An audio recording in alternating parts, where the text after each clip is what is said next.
صرف نظر از موافقت ایالات متحده آمریکا و طالبان در مسئله بیرونشوی نیروهای بین‌المللی از افغانستان، 4 منصبدار بلندپایه پیمان ناتو میگویند که بعد ماهی می هم بیرونشوی کامل نیروهای بین‌المللی عملی نخواهد شد.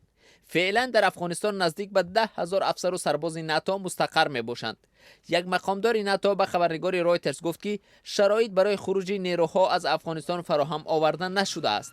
حکومت افغانستان و بعضی کشورهای خارجی با اشاره به اوج خشونت اصرار می‌ورزند که طالبان به وعدهشان وفا نکردند.